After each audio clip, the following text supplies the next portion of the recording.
Alors que l'humain gigantesque avançait, se léchait les lèvres et se tenait au-dessus de la petite femme extraterrestre recroquevillée dans sa capsule de sauvetage brisée, tout ce qu'elle pouvait murmurer était « S'il te plaît, ne me dévore pas humain ».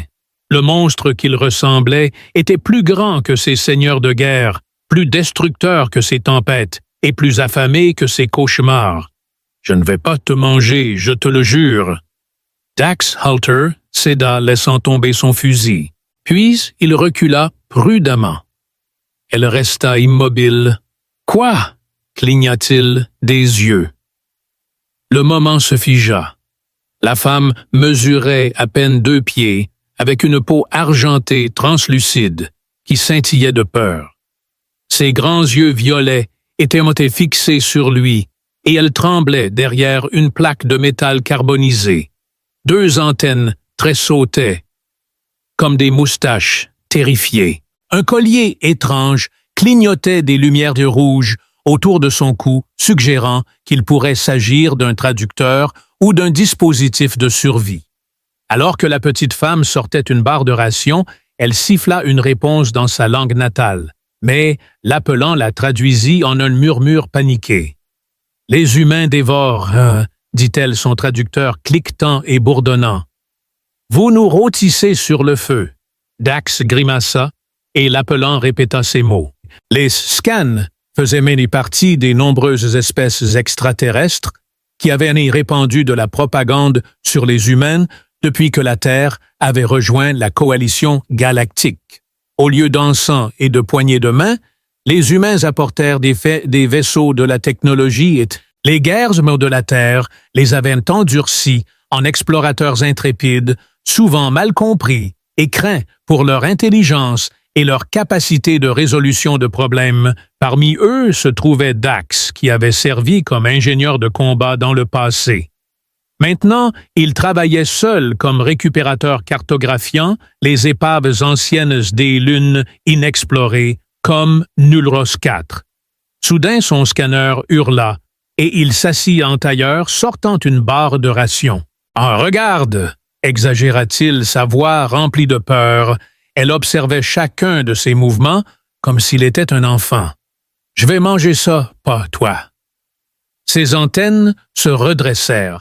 Alors qu'elle émergeait prudemment de derrière le panneau, ses longs cheveux, bleus étoilés, tombant autour de sa petite silhouette comme une cape. Son uniforme diplomatique à peine maintenu était en désordre.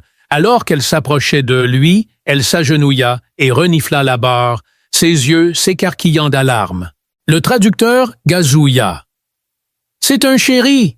Dax cligna des yeux de surprise, alors que la princesse Lorraine, qui mesurait 2 mètres de haut, hocha la tête avec fierté. « Je suis Lorine des Zerili Princesses, de la nébuleuse murmurante. Nous avons échappé avant l'invasion. Notre flotte a été prise en embuscade par les Skarn et dispersée. Mon pod a été touché. Mon vaisseau est perdu. » Avec ses yeux brillants, Dax pouvait voir l'angoisse sur son visage alors qu'elle pleurait la perte de leur flotte. « Comment t'appelles-tu, grand humain ?» demanda-t-elle sa voix à peine audible alors qu'elle se tenait à ses côtés, son regard rempli d'une nouvelle détermination. « Dax Halter, ingénieur hors la loi, » dit-il en riant, « je te sortirai de ce rocher, princesse Lorine. » Ses doigts fragiles entourèrent son pouce, comme la prise d'un enfant, mais sa détermination brillait à travers sa nouvelle taille. Pas un mangeur d'hommes. Lorine finit par sourire doucement. Mais ensuite les montagnes grognèrent au loin, quelque chose d'autre s'écrasa à proximité, quelque chose qui n'était pas humain. Dax saisit son fusil, Lorine se cacha derrière sa botte. Quoi que ce soit qui ait suivi sa capsule de sauvetage arrivait. Il pourrait les manger toutes les deux. Un cri déchira la vallée comme une lame faite de son. Lorine se figea contre la botte de Dax, sa peau argentée scintillant faiblement de peur bioluminescente.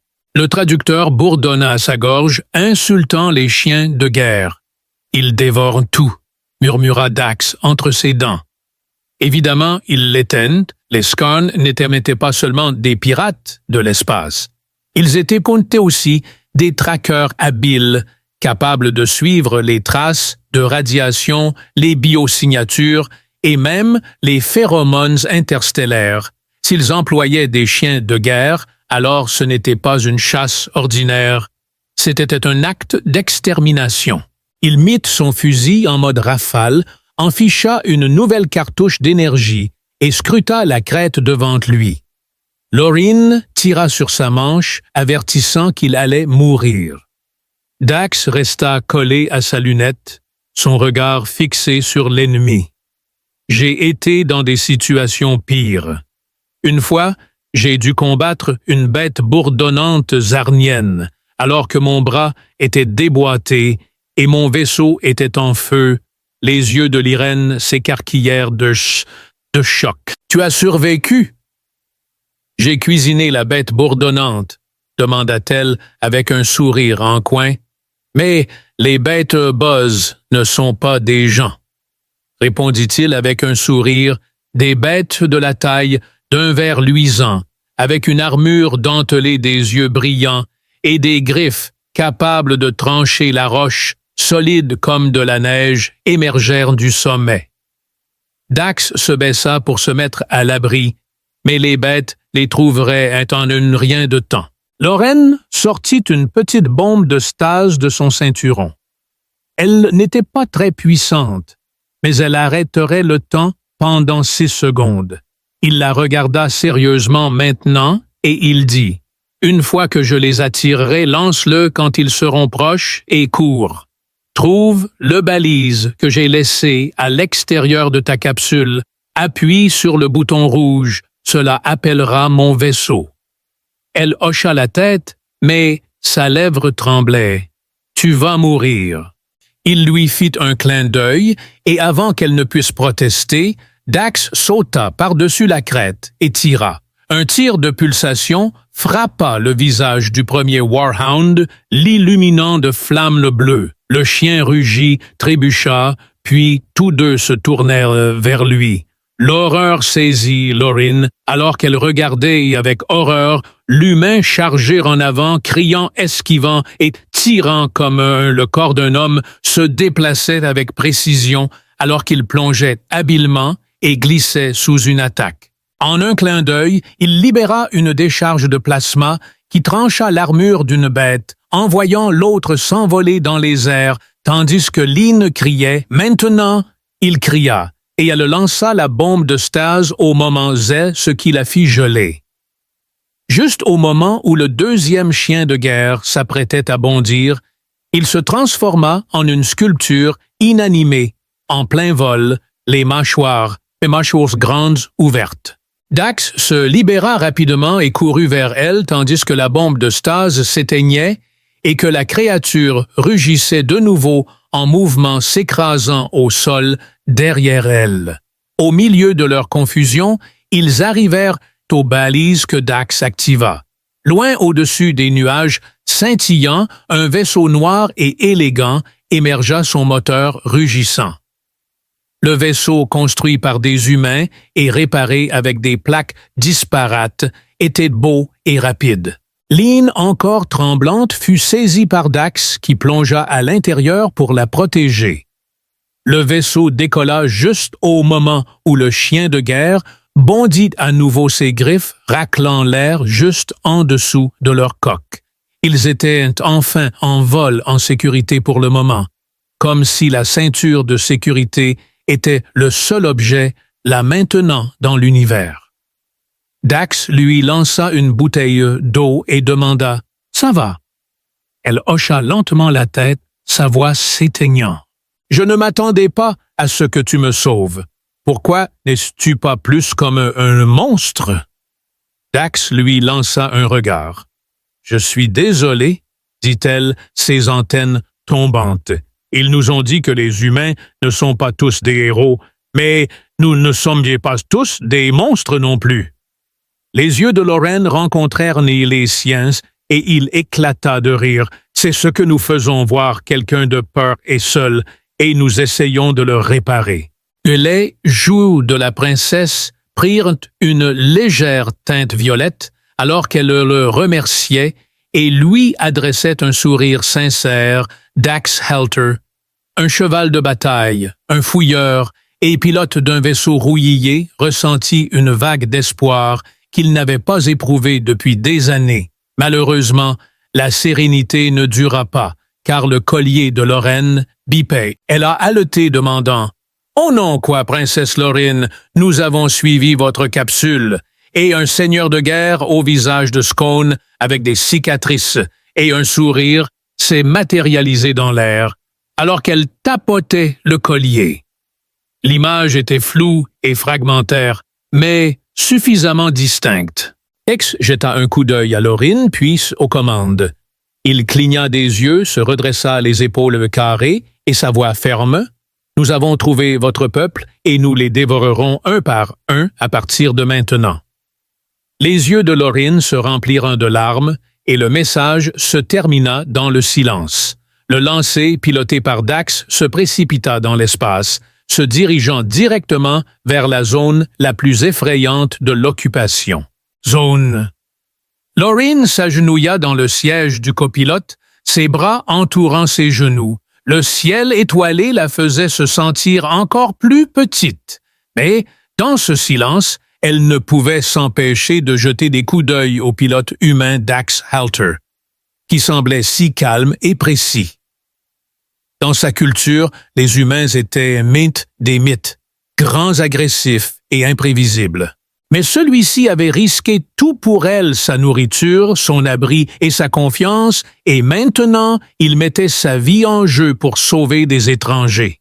« Tu aurais pu me laisser. » Dax leva un sourcil. « Tu es de la royauté une princesse. Je suis petite, dit-elle avec un rire sec.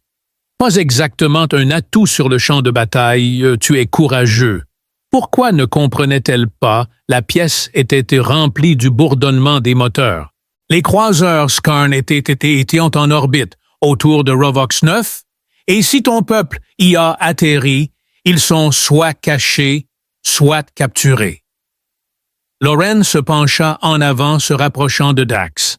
Line cligna des yeux, une chaleur déconcertante montant dans son cou, sa voix trembla.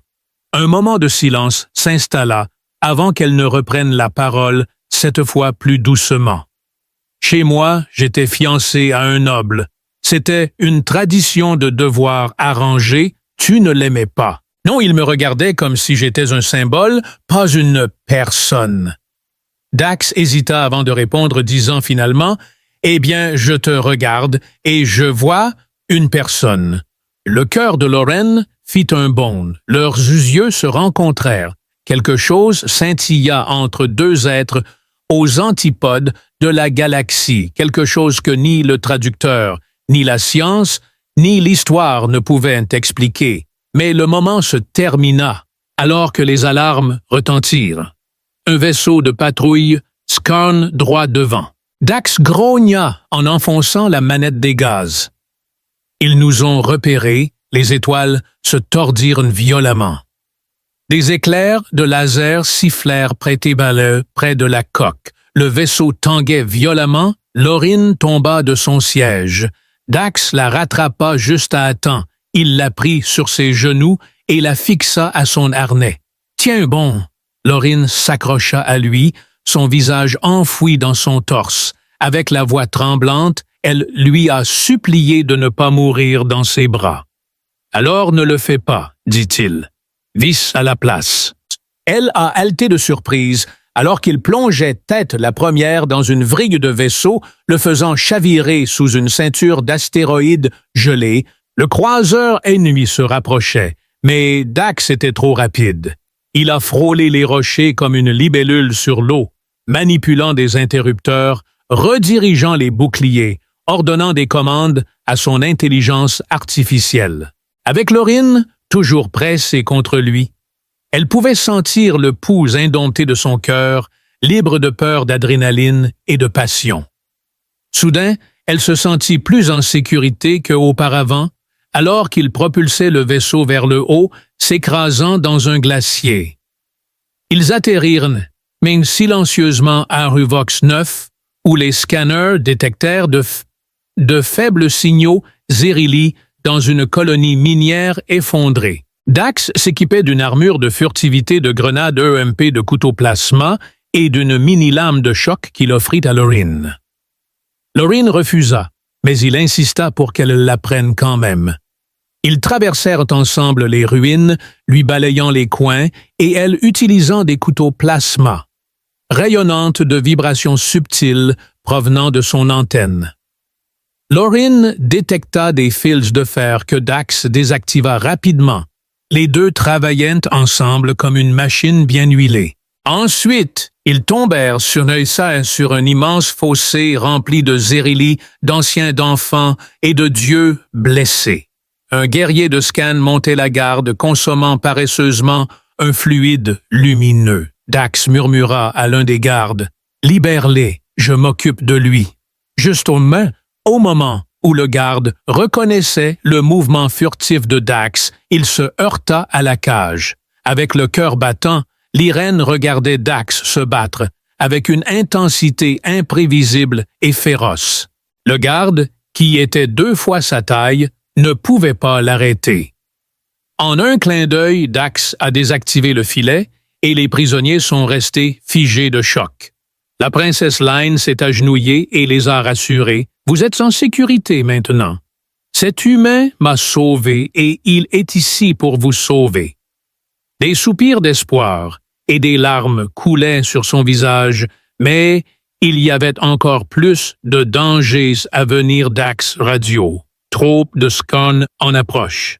Amène-les au vaisseau. Je tiendrai la ligne. Yen le regarda avec des yeux écarquillés, lui disant « Tu vas mourir !» Il sourit doucement. « Pas aujourd'hui. » Puis elle prit sa main et murmura « Ne le dis pas. » Avec un sourire espiègle, il l'embrassa sur le front après l'avoir fixé pendant ce qui sembla une éternité.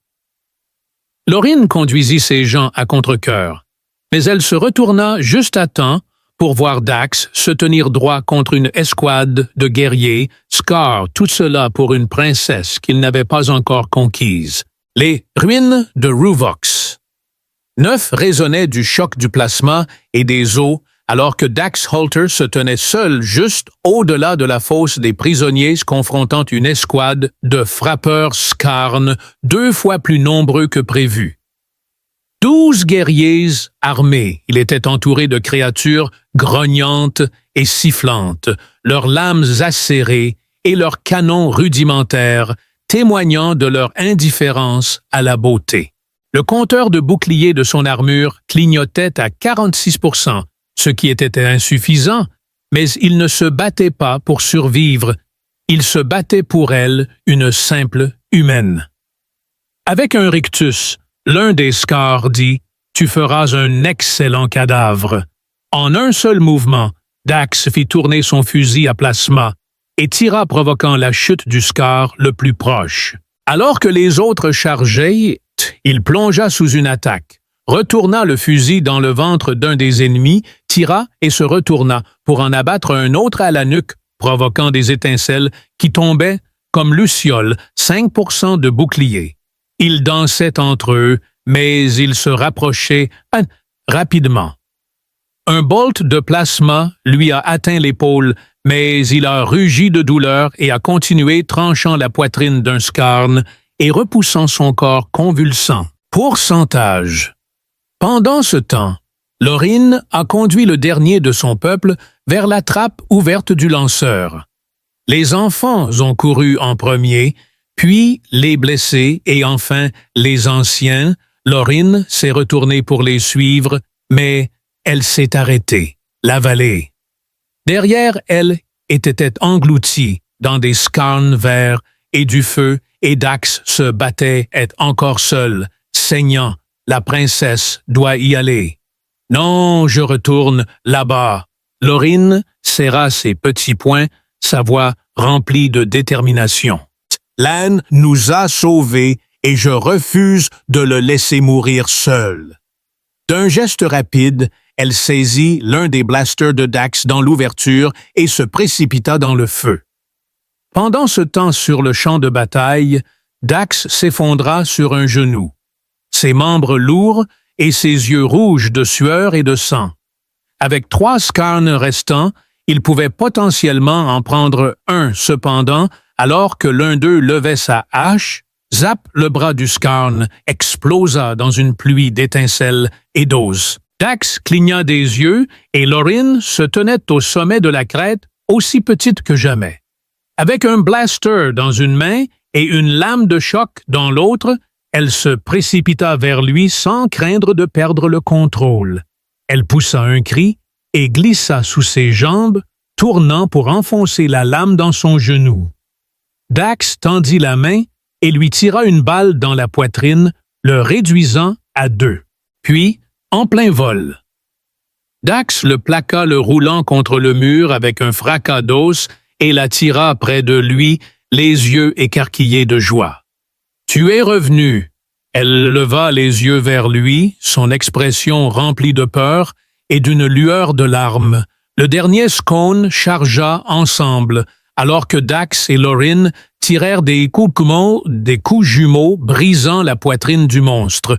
La créature tomba avec un dernier cri sans vie, puis il n'y eut plus que de la fumée et du silence. Dax s'effondra à genoux et Lorin se précipita pour le consoler. « Dax !» dit-il, sa douleur masquant un sourire. « Eh, je suis toujours beau.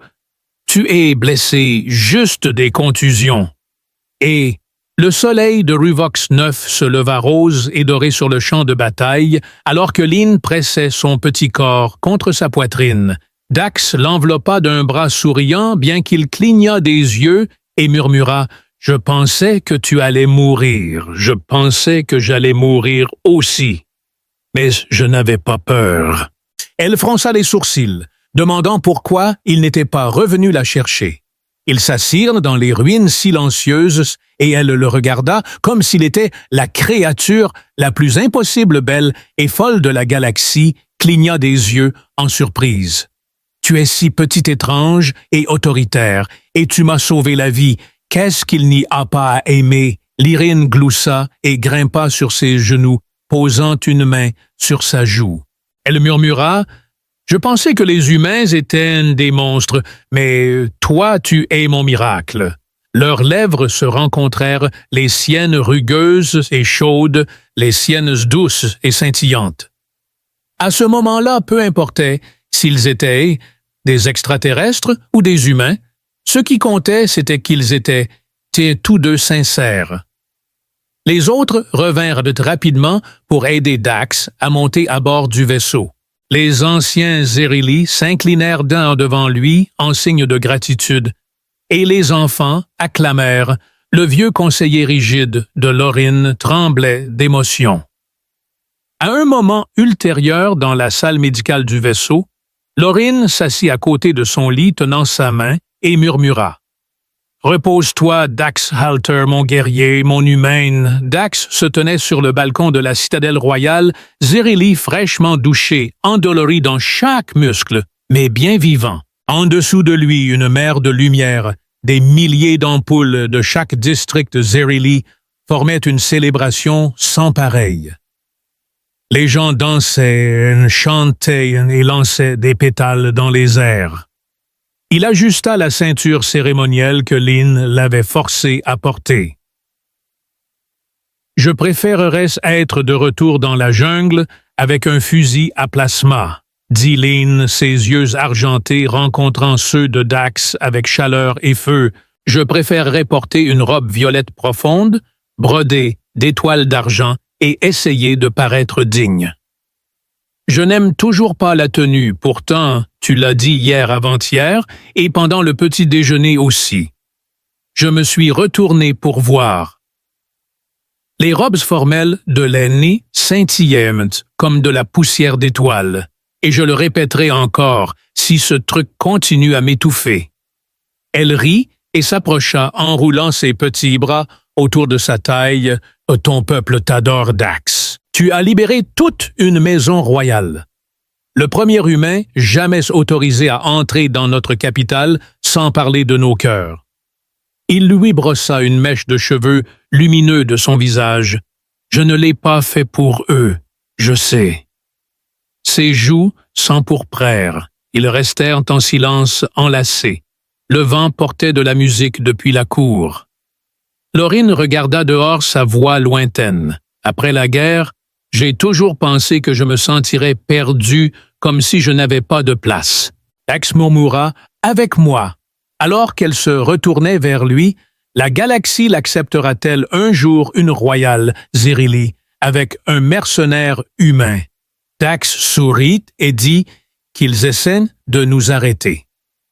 Cette nuit-là, dans la grande salle, Laurine se tenait devant le Sénat de son peuple. Elle portait fièrement sa cicatrice de bataille de Rulvox 9 et elle refusait de soigner une petite coupure sur sa joue. Dax se tenait derrière elle, armé propre et aux yeux perçants. La pièce bourdonnait de tension alors que Lorraine commençait sa voix forte. Membres du Sénat, nous faisons face à une nouvelle aube, non seulement pour Zerili, mais pour toute la galaxie. Elle s'écarta et fit signe à Dax. Cet humain m'a sauvé, non pas parce que je suis de la royauté, non pas parce que je suis Zerili, mais parce que c'était juste. D'une voix élevée, elle proclama « J'avais autrefois peur des humains, je pensais qu'ils étaient des monstres, mais j'ai appris que les humains sont des protecteurs, des guerriers, des amants et des amis. » Dax cligna des yeux et Laurine lui sourit en disant « Oui, je l'ai dit, j'aime un humain. Et si nous voulons la paix, si nous voulons vraiment survivre à ce qui vient, ensuite nous devons, s'appuyant contre sa poitrine. » Laurine dit « Nous avons beaucoup de travail devant nous. » Alors que Dax et Laurine se tenaient sur la plateforme du chantier naval des semaines plus tard, supervisant une nouvelle flotte conjointe de Zerili et d'humains. Une bannière au-dessus disait « L'initiative d'unité, un avenir ensemble ». Ou c'était le moment d'embrasser ceux que nous craignons, en qui nous avons confiance et espérons.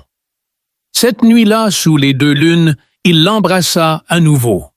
Pas comme un mercenaire, pas comme un sauveur, mais comme un partenaire et une promesse. Si vous avez aimé le voyage de Dax et Laurine, partagez cette histoire avec d'autres romantiques de la science-fiction. Dites-nous, risqueriez-vous tout pour un amour venu d'un autre monde? Commentez votre moment préféré et restez à l'écoute pour la prochaine saga épique de romance HFI. Toujours, dit-il. Mais tant que tu es à mes côtés, elle leva les yeux vers lui, ses yeux scintillant dans les siens,